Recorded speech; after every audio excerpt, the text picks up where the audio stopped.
Olá, pessoal, eu sou o Jefferson. Estarei apresentando a resolução de sistemas lineares pelo método iterativo de Gauss-Jacobi e o método iterativo de Gauss-Seidel. Este vídeo constitui uma atividade proposta pelo professor Alexandre Lopo, da disciplina de Cálculo Numérico.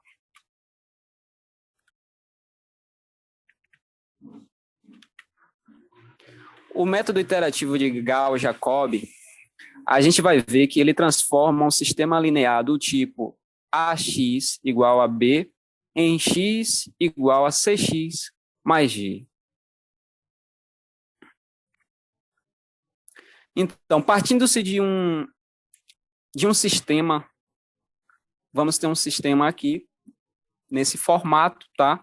Seguindo esse formato, até um índice N, né? Vamos ter o nosso índice variando de 1 a N, e vamos supor que nossa diagonal, os índices, né, eles são diferentes de zero. Então, os índices estão os elementos que estão na diagonal. E a partir disso aí, vamos isolar o vetor x mediante a separação pela diagonal.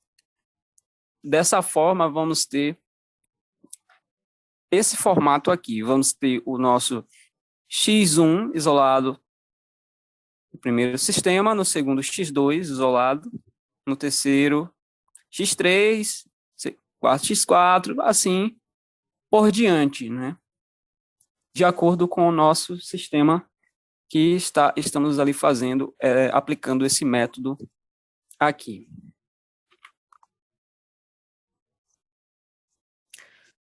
O método de Gauss-Jacobi, em dado x0, ou seja, a gente tem uma aproximação inicial, tá? Essa aproximação ela é arbitrária. A gente vai escolher aí um vetor inicial para a gente fazer a nossa iteração, e aí a partir disso a gente vai fazendo o processo de iteração, de forma que a partir do x0 a gente vai obter o x1, né? O x aqui 0, depois a gente obtém o x1, e aí a gente vai obter o xk, e assim por diante. Isso aí é um processo chamado recursivo. Então, vai ser, sempre a gente vai buscar os valores que a gente obtém anteriormente, né, para calcular as próximas aproximações até a nossa precisão, a depender do que a gente quer, qual a precisão que a gente quer.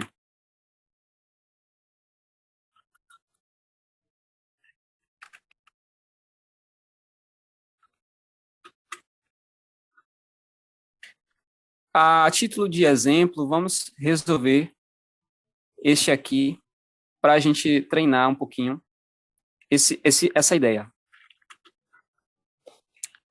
Esse aqui é um sistema em que a gente tem aqui três equações. Temos 10x1 mais 2x2 mais 3 mais x3 igual a 7, x1 mais 5x2 mais x3 igual a menos 8, 2x1 mais 3x2 mais 10x3 igual a 6. Então, a gente vai usar a aproximação inicial.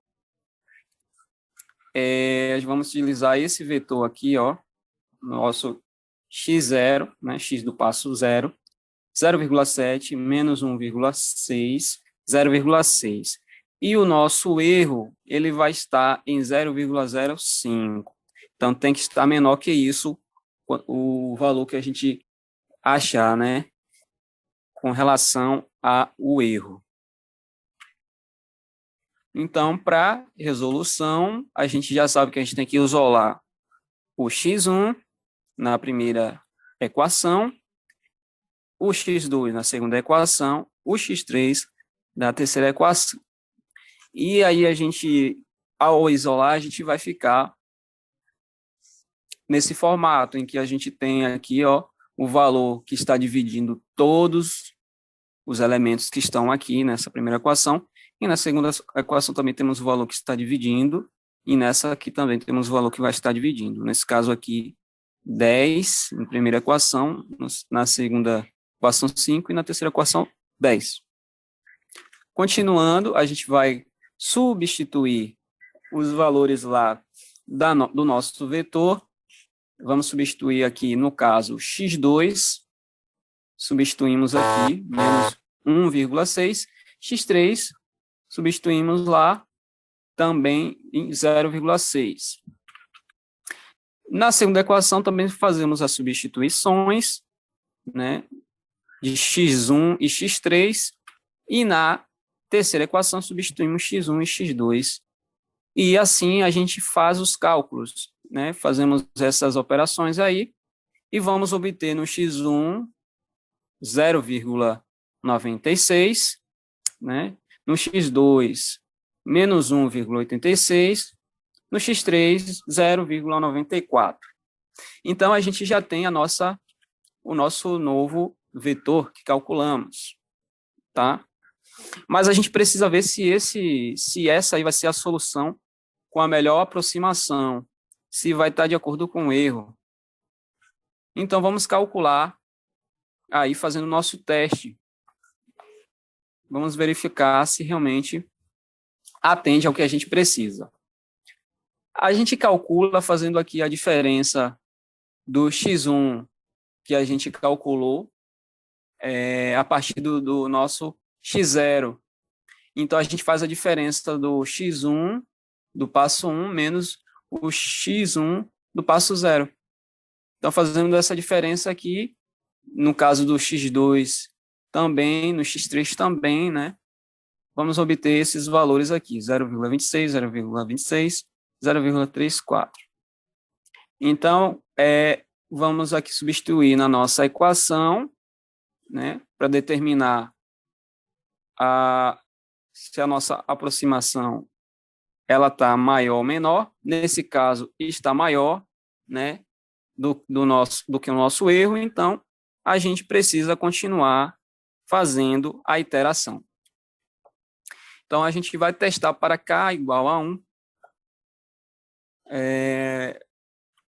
Testando para k igual a 1, né, fazendo o processo de iteração, a gente vai obter o vetor, esse vetor 0,978 menos 1,98, 0,966, e vamos ter ainda uma aproximação, fazendo aqui o cálculo da nossa aproximação, vamos ter maior do que o nosso erro. Então, a gente precisa continuar prosseguindo com a iteração. E prosseguindo de novo com a iteração, a gente vai obter esse novo vetor, né, 0,9994, menos 1,9888 e 0,9984. Então, fazendo aqui, usando a nossa fórmula, vamos obter uma aproximação menor que o nosso erro, e é isso que nos interessa, porque já conseguimos uma melhor aproximação. E aí já temos a solução que a gente estava procurando pelo método de Gauss-Jacob. Essa é a solução. Vamos agora falar um pouco sobre o critério de convergência. O que vem a ser o critério de convergência? O critério de convergência, ele aqui é definido pelo teorema. Nesse teorema, ele vai verificar se o nosso sistema ele vai convergir. Ou seja, se o nosso sistema vai ter a solução usando o método de Gauss-Jacob, se vamos ter uma solução através desse método, usando independentemente da nossa aproximação. Se esse critério ele for, se a gente verificar por esse critério e for atendido pelo critério, então qualquer aproximação ela vai convergir aí para o que a gente está procurando, né?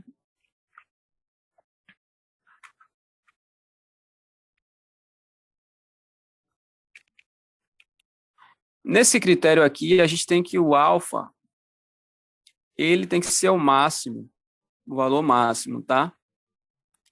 e assim tem que ser menor que 1. Quando a gente substitui aqui nessa equação.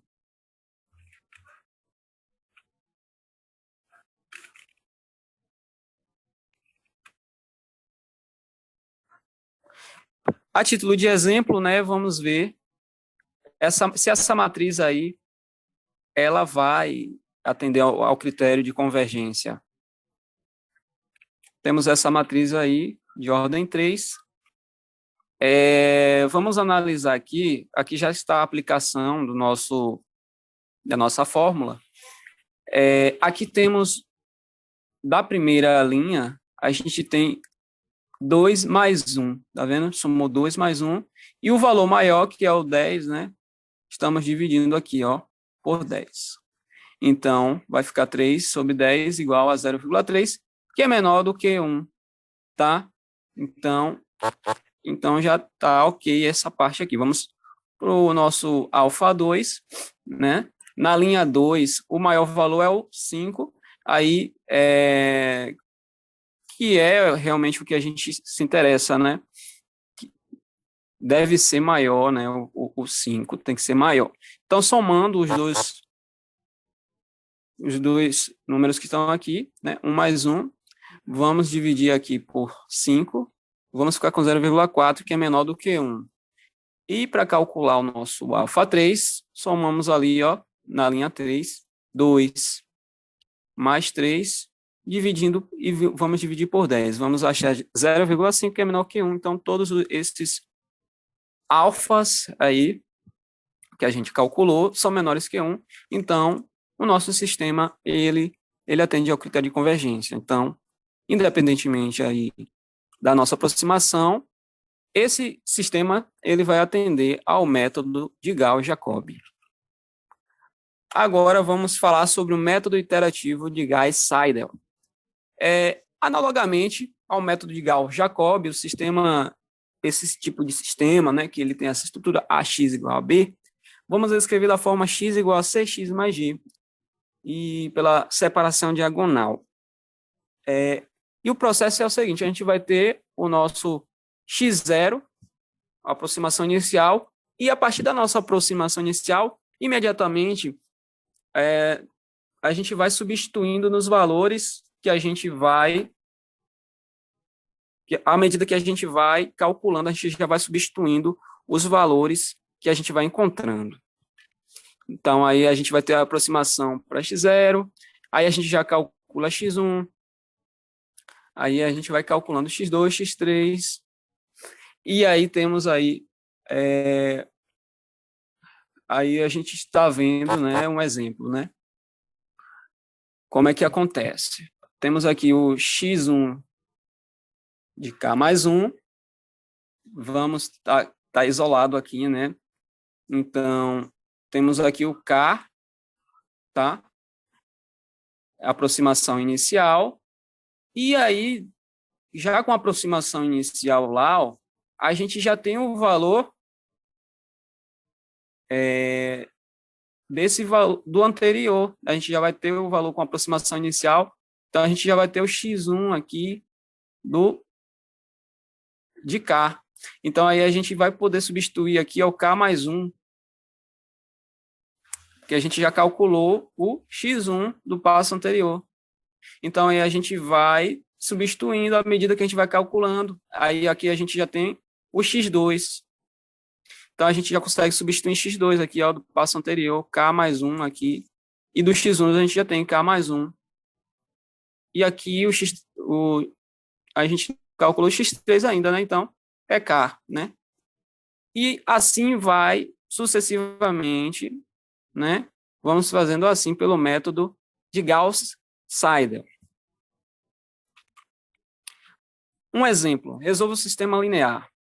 Temos esse sistema 5x1 mais x2 mais x3 igual a 5, 3x1 mais 4x2 mais x3 igual a 6, 3x1 mais 3x2 mais 6x3 igual a 0.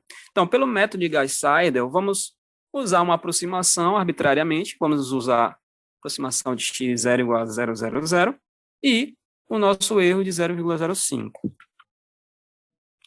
E aqui temos a resolução. A gente vai ter aqui nosso x1, x2, x3, e o processo que a gente vai fazer é o quê? A gente vai ter a aproximação inicial K. Assim que a gente obter o nosso x1, calculando aqui um valor inicial, a gente vai substituir no próximo passo, né? Que vamos calcular o x2. Então, assim, vamos para o x3. E aqui já fazendo a substituição, né? Do K0, vamos substituir, vamos obter aqui, ó, o resultado 1, né? Ficou 0 menos 0. Aqui tem era para ser o número 1. Tem o número 1 aqui, faltou. Teve um erro aqui. Quando a gente substitui aqui, ó, fica o número 1 aqui na frente e aqui 0. Era para ter colocado o número 1 aqui. Ok, aí a gente obtém 0,75 menos 0,875. Então, temos esse vetor aqui, ó, do x1, do passo 1, que a gente obteve aqui, ó, 0,75 menos 0,875. E aí vamos calculando, vamos calcular aqui o nosso erro para ver se ele está menor do que a situação propôs, e verificamos que está maior, que deu 1, ó. Se deu maior do que o erro, a gente continua o processo de iteração. Então, continuando, né, vamos utilizar o processo agora para cá igual a 1, e então vamos continuar substituindo, fazendo o método recursivo, né? Se a gente já tem o nosso vetor, a gente vai usar esse mesmo vetor para continuar o processo, e aí a gente vai conseguir obter o nosso erro, tá? A gente continua o processo e vamos conseguir obter o cálculo do erro, que é menor do que foi a questão propôs, tá? Que deu aqui, ó, 0,0409, que é menor do que 0,05. E assim a gente encerra. Achamos a solução do sistema com erro menor do que o epsilon, né? Isso é pelo método de Gauss-Seidel.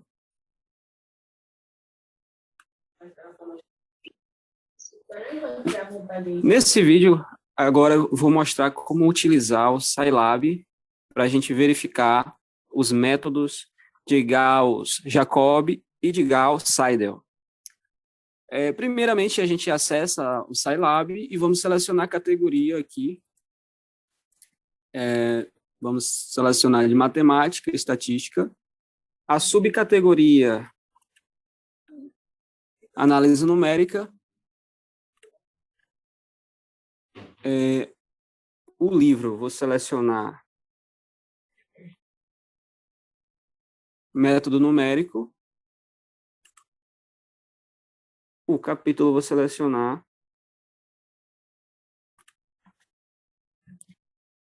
solução de sistemas lineares, de equações de sistemas lineares, iterações. No caso, vamos selecionar primeiramente aqui o método de Gauss-Jacobi. E aí eles nos gera isso aqui, né? Esses dados dos quais a gente tem o nosso sistema aqui, né? Temos o valor inicial, né? Que a gente assume inicialmente. Nesse caso, temos o nosso vetor, né? 0, 0, 0, o valor inicial. E o nosso, temos aqui o nosso sistema, né? De equações, no qual a gente já tem aqui a nossa isolado, né? O x1, x2 e x3, tá? Aí nos gerou essa equação. Então, a gente vai clicar para executar aqui nosso sistema e isso vai nos gerar os nossos resultados das nossas interações. Aqui temos os resultados das interações. Temos aqui nesse caso. Na iteração número 1, aqui temos esses valores aqui de x1, x2 e x3, né? Na iteração número 2, temos esses valores aqui, ó, 0,0, temos aqui no x2, 0,7, x3, 0,0. E aí, na iteração número 3, já temos aqui o valor variando, tá vendo? E na iteração número 4, temos aqui esses valores aqui, né? Então, esse número de iterações foi o que foi feito de acordo com a aproximação que o programa aqui ele determinou. Então, ele chegou a essa aproximação de acordo com o erro, né, que ele definiu. Agora, vamos ver agora o método de Gauss-Seidel, tá? Selecionar isso aqui. E aí temos, de novo, né, nosso sistema que foi gerado aqui. O nosso x1, x2, x3 isolado, né, nas equações. Aqui temos as equações e aplicamos aqui o executar, que vai nos dar as iterações. E nesse caso, aqui já temos duas iterações, né? Iteração número 1, temos esses valores de x1, x2 e x3. E na iteração número 2, temos esses valores de x1, x2 e x3. Né? Você vê que no método de Seidel, a gente tem um número de iterações menor, né? Para chegar ao o resultado que a gente quer. No caso, o método de Seidel ele é mais rápido. Isso aqui a gente pode concluir.